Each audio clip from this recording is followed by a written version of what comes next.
नमस्कार दोस्तों, आपकी अपनी चैनल साइंटिफिक एस्ट्रो वास्तु में आपका हार्दिक स्वागत है। दोस्तों, आज हम बात करेंगे प्रदेश गमन की। प्रायः जितने भी लोग मेरे पास आते हैं या और ज्योतिषों के पास जाते हैं, सबसे कॉमन सवाल होता है, एक तो पहला पैसा फाइनेंस और दूसरा प्रदेश गमन का योग है, प्रदेश जाने का योग है या नहीं। आजकल बहुत लोगों की इच्छा होती है कि प्रदेश जाएं, वहाँ से धन कमाएं, परंतु कुंडली में ये योग है कि नहीं, उसके लिए ज्योतिष को बताना ही पड़ेगा। कई सारे ज्योतिष कई सारे योग बताते हैं कि ये है तो प्रदेश जा सकते हैं, ये है तो प्रदेश जा सकते हैं, लेकिन आज मैं बिल्कुल स्ट्रेट पॉइंट टू पॉइंट योग बताऊंगा कि अगर ये योग है आपकी कुंडली में तो आप प्रदेश जा सकते हैं, और अगर आपका काम नहीं हो रहा है तो उसके उपाय भी मैं आखिर में बताऊंगा। तो आशा करता हूं आप वीडियो अंत तक देखेंगे, और अगर अभी तक आपने हमारी चैनल को सब्सक्राइब नहीं किया है तो सबसे पहले सब्सक्राइब करें, लाइक करें, शेयर करें और बेल आइकन को दबाना बिल्कुल भी ना भूलें, ताकि ऐसे ही वीडियो आपके पास जल्दी आए।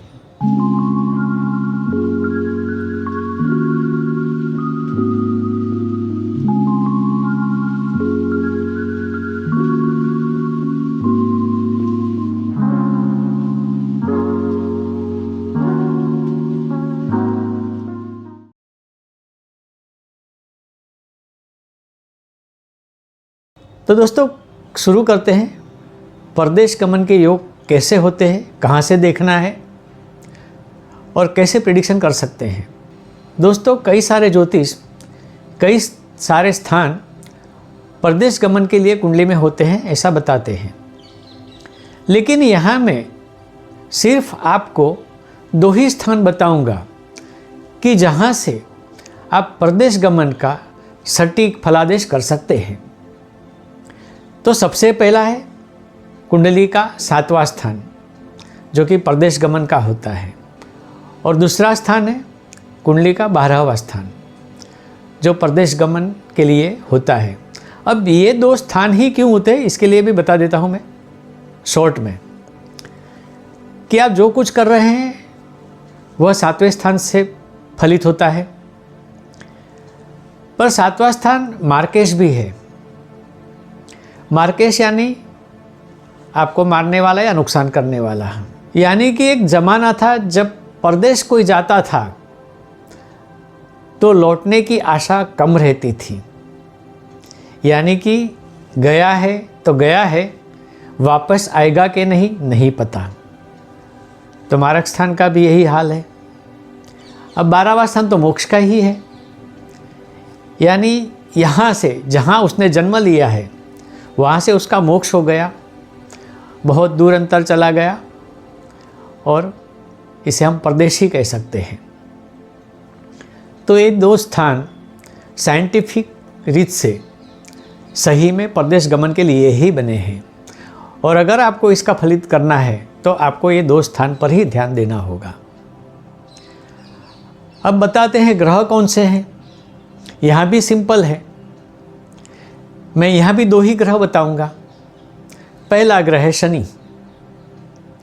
प्रदेश जाने के लिए अति प्रभावी ग्रह शनि है। कई लोग इसको नहीं मानते हैं, पर 2-3 चीज़ मैं बताऊंगा तो आपको भी लगेगा कि हाँ, यह सही है।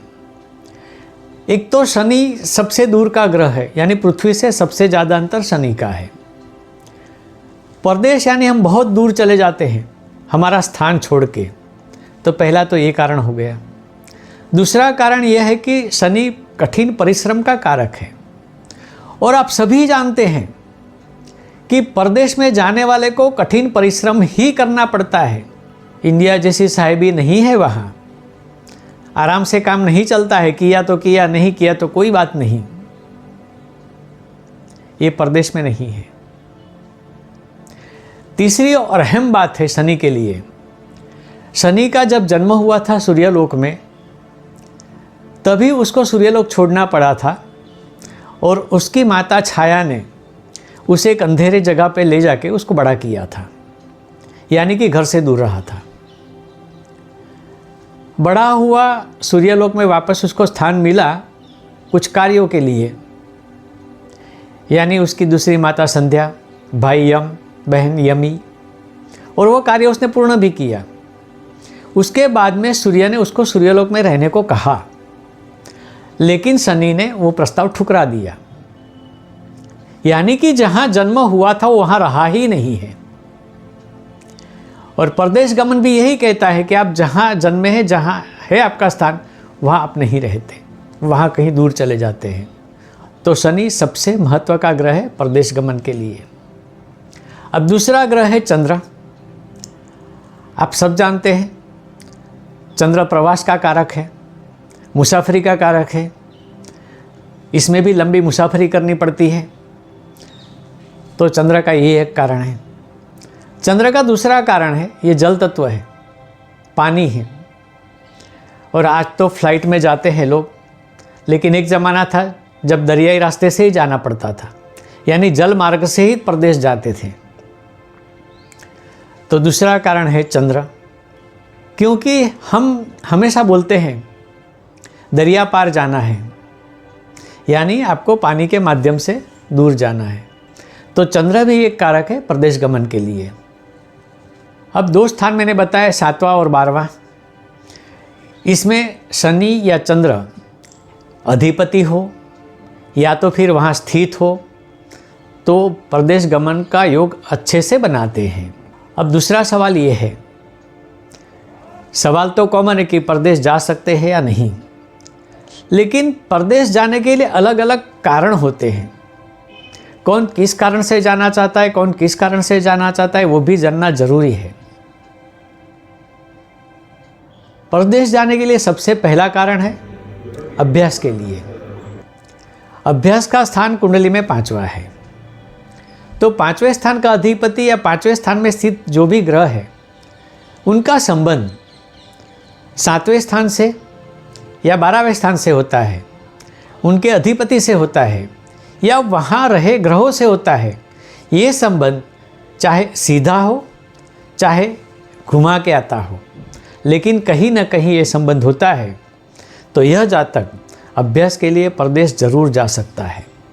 अब दूसरा कारण है कि पढ़ाई तो यहाँ करते ग्रेजुएशन हो गया है, तो आगे की पढ़ाई के लिए यानी मास्टर पीएचडी वगैरह करने के लिए भी परदेश जाना होता है।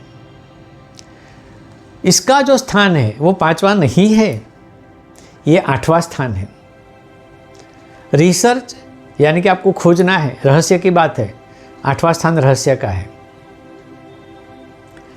तो 8वें स्थान का अधिपति या 8वें स्थान में जो भी ग्रह है, उनका भी संबंध अगर 7वें स्थान, 12वें स्थान, शनि, चंद्र और उन स्थानों में बैठे ग्रहों से सीधा या परोक्ष होता है, तो इनको फर्दर स्टडी के लिए, रिसर्च के लिए आदि परदेश गमन का योग बनता है।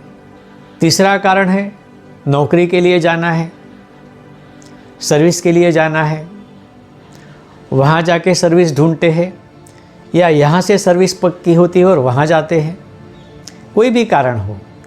लेकिन नौकरी का स्थान है छठा स्थान का अधिपति या छठे स्थान में स्थित ग्रह कहीं ना कहीं 7वें स्थान, 12वें स्थान, उनके अधिपति या उनमें जो भी ग्रह स्थित है उनसे संबंध होता है। तो यह जातक नौकरी के लिए परदेश अवश्य जाता है, ये भी एक अच्छा योग बनता है। इसके बाद में सवाल आता है, आपको व्यवसाय के लिए परदेश जाना है, वहाँ जाके कुछ ना कुछ करना है। छोटी सी शॉप से लेकर मोटेल तक का बिजनेस इंडियन के लिए आम बात है। वहाँ जाकर आपको कुछ व्यवसाय करना है, तो इसके लिए जो स्थान है वो है 10वां स्थान, जो व्यवसाय और कार्यक्षेत्र के लिए बना है। तो यहाँ भी आप समझ लें कि 10वें स्थान का मालिक हो, 10वें स्थान में ग्रह जो भी हो, उनका भी संबंध 7वें स्थान, 12वें स्थान, उनके अधिपति या उनके ग्रहों से सीधा हो या परोक्ष हो। तो ये परदेश जाके कुछ न कुछ कर सकते हैं और उनके लिए ये योग अच्छा ही है।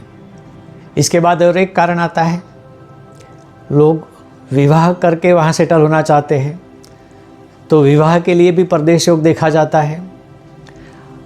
अब आप कहेंगे विवाह का स्थान तो 7वां है। नहीं, विवाह का 7वां स्थान हरगिज नहीं है इस योग के लिए। आपको याद होगा एक नवांश कुंडली बनती है D9 चार्ट। तो पार्ट चार्ट जो बनते हैं अलग अलग, उसमें जो नवांश कुंडली है या D9 चार्ट है वह स्पेशली मैरिज लाइफ के लिए है या मैरिज के लिए है। इसीलिए जब परदेश की लड़की या लड़के से अगर विवाह करने की इच्छा है और इनके माध्यम से वहाँ सेटल होने की इच्छा है तो आपको देखना पड़ेगा 9वां स्थान, यानी 9वें स्थान के अधिपति या वहाँ स्थित ग्रह 7वें स्थान, 12वें स्थान और उसके अधिपति और उसके ग्रह से सीधा परोक्ष संबंध होता है। तो विवाह के लिए ये जातक परदेश जा सकते हैं, वहाँ विवाह के माध्यम से वहाँ सेटल भी हो सकते हैं। अब ये सारे कारण तो बताए, पर कई कुंडली में ऐसा होता है कि अच्छे में अच्छा लक्ष्मी योग है, यानी धन दौलत, और सारे लोग जानते हैं कि ज़्यादा पैसा कमाना है तो आपको परदेश ही जाना है। यहाँ तो रुपया चलता है, वहाँ डॉलर में कमाते हैं, डिफरेंस आप जानते हैं। परंतु अगर ये योग कुंडली में है तो इनको परदेश जाने के लिए ज़्यादा माथापच्ची नहीं करनी पड़ती है, कोई ज़्यादा योग ढूंढने नहीं जाना पड़ता है, ज्योतिष के पास भी नहीं जाना पड़ता है। इनके जीवन में परदेश जाने के लिए जो भी चांसेस आने वाले हैं वह अपने आप ऑटोमेटिक आते हैं, यानी इनका परदेश गमन ऑटोमाइजेशन मोड पर है, ये पहुंच ही जाते हैं कैसे भी करके। अब रहा सवाल, मैंने कारण जो भी हो उसके लिए कौन से स्थान कौन से ग्रह देखने हैं वह मैंने बता दिया। अब एक और बात स्पेसिफिकली मैं बताना चाहता हूँ कि इस योग में अगर राहु जुड़ा हुआ है कहीं से भी, जो मैंने स्थान बताए वहाँ से, तो इसमें क्या होता है कि ये लोग परदेश तो जाते हैं क्योंकि योग तो बनते हैं। मैंने पहले भी हमारे एक वीडियो में बताया है कि राहु का फल भ्रमित होता है क्योंकि राहु अस्तित्व में है ही नहीं। तो ये अस्तित्व का सवाल है। तो ये जातक जब फॉरेन जाते हैं इनके सपने भी बहुत बड़े बड़े होते हैं और उसी उल्लास में ये प्रयत्न करके पहुंच भी जाते हैं, परंतु वहाँ जाके शायद कुछ करते भी हैं, कमाते भी हैं। लेकिन जैसे मैंने कहा राहु का फल भ्रमित होता है तो वहाँ से इनको वापस भी आना पड़ता है, ये वहाँ सेटलमेंट नहीं कर सकते। और जो कुछ कमाया हुआ है बाहर से, फॉरेन से, परदेश से, वह टिकता नहीं है, वहीं भी खलास हो जाता है या तो वापस अपने देश में आने के बाद भी खलास हो जाता है। लेकिन यह धन उनके पास लंबे समय तक नहीं रहता। तो मैं तो गुजारिश करूंगा कि जब राहु इन योगों में सम्मिलित है तो फॉरेन जाने की ज़्यादा कोशिश ही मत करें। अब दूसरा ग्रह है इम्पोर्टेंट केतु। अगर केतु इन योगों में सम्मिलित है कहीं ना कहीं, तो केतु जोड़तोड़ का ग्रह है, स्थिरता देने वाला ग्रह नहीं है। वह जोड़ता भी है, तोड़ता भी है। यानी कि ये लोग फॉरेन जाते भी हैं पर वापस अपने स्थान पर आ जाते हैं, यानी जन्म स्थान में या जन्म देश में। तो केतु जब होता है ये जा सकते हैं, जाते भी हैं, लेकिन जब इनका अंत समय आता है, यानी कि ज़िंदगी का लास्ट पीरियड आता है, मैं ऐसा नहीं बोलता कि मृत्यु, लेकिन जो पिछले वर्षों का इतिहास देखें तो ये लोग वापस अपने देश में, अपने जन्म स्थल में आ जाते हैं। तो अगर केतु इन योगों में जुड़ा हुआ है तो उनको पहले से समझ लेना चाहिए कि हमें वापस अपने देश में आना है। अब मानो कि आप जाने को प्रयत्न करते हैं, योग दिखते भी है कुंडली में, पर आपको फ़ायदा नहीं हो रहा है, आपका काम नहीं बन रहा है, पासपोर्ट वीज़ा जो भी है वो आपको मिल नहीं रहा है, या तो वहाँ जाके आपको नौकरी वगैरह नहीं मिलती है। तो इसका मतलब है कि इन योग में जो भी ग्रह जुड़े हुए हैं वह कहीं ना कहीं कमज़ोर है। तो सबसे पहला उपाय तो ये है कि शनि और चंद्र अगर कमज़ोर है तो इसको पहले बल दे।